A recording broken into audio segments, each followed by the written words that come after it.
Nous voici maintenant avec un soldat d'origine batave. Alors, pourquoi nous savons que c'est un soldat d'origine batave? Parce qu'il porte un bouclier ovale, et avec des épizèmes. Les épizèmes sont les dessins qu'il y a sur le bouclier. Et bien les épizèmes sont les épizèmes qui ont été retrouvés notamment sur la colonne Trajane à Rome, où on sait que ces épizèmes-là étaient les épizèmes des cohortes, des célèbres cohortes bataves, un peuple d'origine, pour simplifier, néerlandaise, qui servait donc dans l'armée romaine. Ce batave-là n'est pas du 1er siècle, du début du 1er siècle après Jésus-Christ, de la première moitié du 1er siècle après Jésus-Christ, comme les deux soldats qu'on vous a présentés tout à l'heure. C'est un soldat de la deuxième moitié du 1er siècle après Jésus-Christ.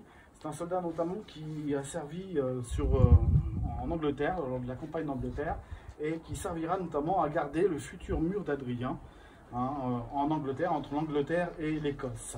Il est équipé pour cela donc d'un parma. Le parma, c'est le bouclier ovale que vous voyez ici, donc qui est représenté, comme je vous dis tout à l'heure, sur la colonne Trajane, d'une lance. C'est un soldat qui est chargé d'aller au corps à corps. Et il porte un type de casque que nous ne connaissons pas. Tout à l'heure, nous avons vu le casque impérial gallica, nous avons vu le colus E. Eh bien, ce type de casque est assez répandu dans l'armée romaine, aussi bien chez les légionnaires que chez les auxiliaires. Eh bien, les archéologues l'ont appelé le casque un casque auxiliaire, E. Voilà. Donc, c'est un casque qui a un couvre-nuque très développé, beaucoup plus développé que ceux qu'on a vus précédemment, mais il a toujours cette petite protection qui sert notamment à protéger des coups de taille, qui sert notamment à protéger du nez. C'est un casque, vous voyez, dans sa version qui est assez simple. Voilà, le soldat batave, ce sont des unités d'élite de l'armée romaine, des unités auxiliaires de l'armée romaine d'élite. Il porte, comme vous pouvez le voir, toujours un cingulum. Le cingulum, c'est le ceinturon, l'emblème du soldat romain. Le cingulum, ici, a une particularité, c'est qu'il a un tablier. Un tablier, ce sont ces protections qui sont là, enfin du moins ces choses qui sont ici. C'est la lanière de cuir. Alors ce ne sont pas du tout une protection pour les parties sensibles, comme pourraient le croire certains. Ça n'a absolument rien à voir. C'est juste pour faire joli, c'est juste pour faire du bruit. Imaginez une armée romaine, donc une cohorte, c'est à peu près 500 ou 1000 hommes. Une légion romaine, c'est à peu près 5000 hommes qui marchent. Et nous avons des clous sur nos chaussures. Nous faisons énormément de bruit. Nous impressionnons, nous brillons de loin. C'est ce qu'on appelle plus ou moins de la guerre psychologique.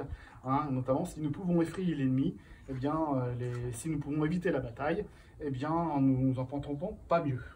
Donc, il porte un cingulum avec le tablier. Il porte un autre type de glaive, toujours à droite. C'est un glaive non plus de type Mayence, qui est réservé au début du 1er siècle après Jésus-Christ, mais un glaive de type Pompéi, tout simplement parce qu'on a retrouvé des exemplaires à Pompéi. C'est un glaive qui est beaucoup plus court, qui sert vraiment au corps à corps, qui sert vraiment au combat d'estoc. Vous voyez, la lame est beaucoup plus courte, puisque le soldat, à cette époque-ci, le soldat romain se bat énormément au corps à corps. Il se bat notamment d'estoc. Les coups toujours portés au niveau du cou, de la jambe, au niveau des artères.